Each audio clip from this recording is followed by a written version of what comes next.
है।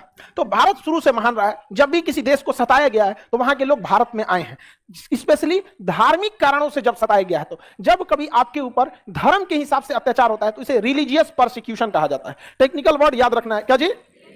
Religious persecution. Persecution, religious persecution मतलब धार्मिक प्रताड़ना। यहां पर ईरान में पहले पारसी लोग रहते थे। कौन रहते थे? पारसी। लेकिन ईरान में जो क्या हुआ, ईरान में अरब का क्या हो गया? आक्रमण हो गया। पारसियों को वहां से भागना पड़ा। पारसी धर्म के लोग बड़े शांत होते हैं, शादी विवाह बड़ा कम ही, मतलब इन लोग में इनकी जनसंख्या बहुत कम होती है पारसियों की। ये अपनी आय का अधिकांश हिस्सा दान कर देते हैं, जिसमें आप रतन टाटा का नाम सबसे पहले सुनो।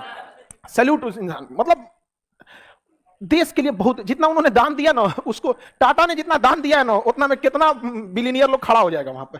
आज भी बहुत दान देते हैं। तो पारसी लोगों को यहां से 12वीं सदी में भागना पड़ा था, और ये भाग के आए थे गुजरात और महाराष्ट्र के पास में। तो गुजरात पास पड़ा था, तो गुजरात के राजा ने कहा था कि हमारे राज्य में तो जगह नहीं है, आप लोग का कल्चर भी अलग है, हम कैसे रखेंगे? तो पारसियों ने क्या कहा था, बड़ा अच्छा वहां पे एग्जाम्पल दिया। दूध रखा हुआ था राजा के टेबल पर, उसका कि देखिए इस गिलास में पूरा दूध भरा हुआ है और उसमें थोड़ा सा चीनी डाल दिया।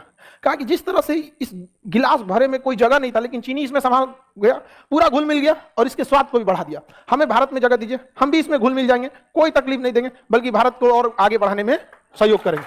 और वो बहुत अच्छा से उन्होंने सहयोग किया। वो बहुत कम है, उनकी परसेंटेज में भी, संख्या में भी नहीं आते, दशमलव में आते हैं लोग परसेंट में, लेकिन बहुत शांति प्रिय। तो 12वीं सदी में हमने किसे शरण दिया? जब पहला एक रिलीजियस प्रोसिक्यूशन, दूसरा 1947 में जब देश आजाद हुआ, बहुत सारे सिख और बहुत सारे हिंदू लोग पाकिस्तान से भाग के कहां आए थे? भारत में। दूसरा हम लोगों ने कब दिया? 1947।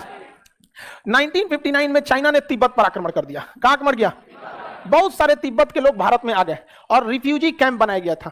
कहां पर? दिल्ली में जो मुखर्जी नगर का एरिया है ना, जहां कोचिंग चलता है, उसके आसपास में बहुत बड़ा एरिया में मुखर्जी, वहां पे एरिया में रिफ्यूजी कैंप बनाया गया था, जहां पे इन लोग बहुत सारे संख्या में रखे गए थे। आज भी ये तिब्बत के लोग यहाँ, पटना में एक मार्केट लगता है, लहासा मार्केट जंक्शन के बाहर, तो हमारे यहाँ तिब्बत के बौद्ध लोगों को रहने में कोई दिक्कत नहीं होता। तो दूसरा यहां हुआ था। उसके बाद चौथा नंबर पे रसिया ने आक्रमण कर दिया था अफगानिस्तान के ऊपर 79 में। तो बहुत सारे लोग अफगानिस्तान से कहां आ गए? भारत में। ये कब आए थे? 79 में। ये कब आए? 12वीं सदी में। तो यहां से आ गए लोग। 1980 में तमिलों के ऊपर भयानक अत्याचार हुआ, LTTE, liberation tigers of Tamil इलम, लिबरेशन टाइगर्स ऑफ तमिल इलम। यहां से बहुत सारे तमिल लोग भाग के कहां शरण लिए? भारत में। भारत में बहुत सारे लिए। कब लिए? 1980 के दशक में यहां से भी भाग के क्या लिए थे लोग? शरण लिए थे यहाँ पे।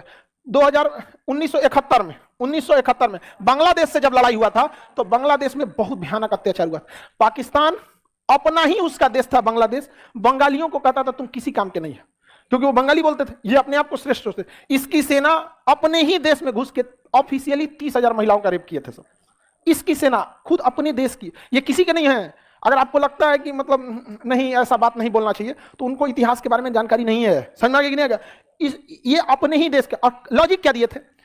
ये बंगाली बांग्लादेश वालों को बोले थे, ये बांग्लादेश वाले प्योर पाकिस्तानी नहीं है, इसलिए जब हमारे बच्चे पैदा होंगे तो प्योर पाकिस्तानी होंगे। ये लॉजिक है इनका। ये लोग भाग के कहां आए थे? भारत में आए थे।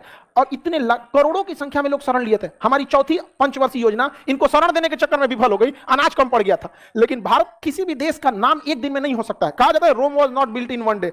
12वीं सदी से लेकर आज तक भारत दूसरों को शरण देते आया है यहाँ पर। तो 1971 में बांग्लादेश के लोग आए, समझ आ गया कि नहीं?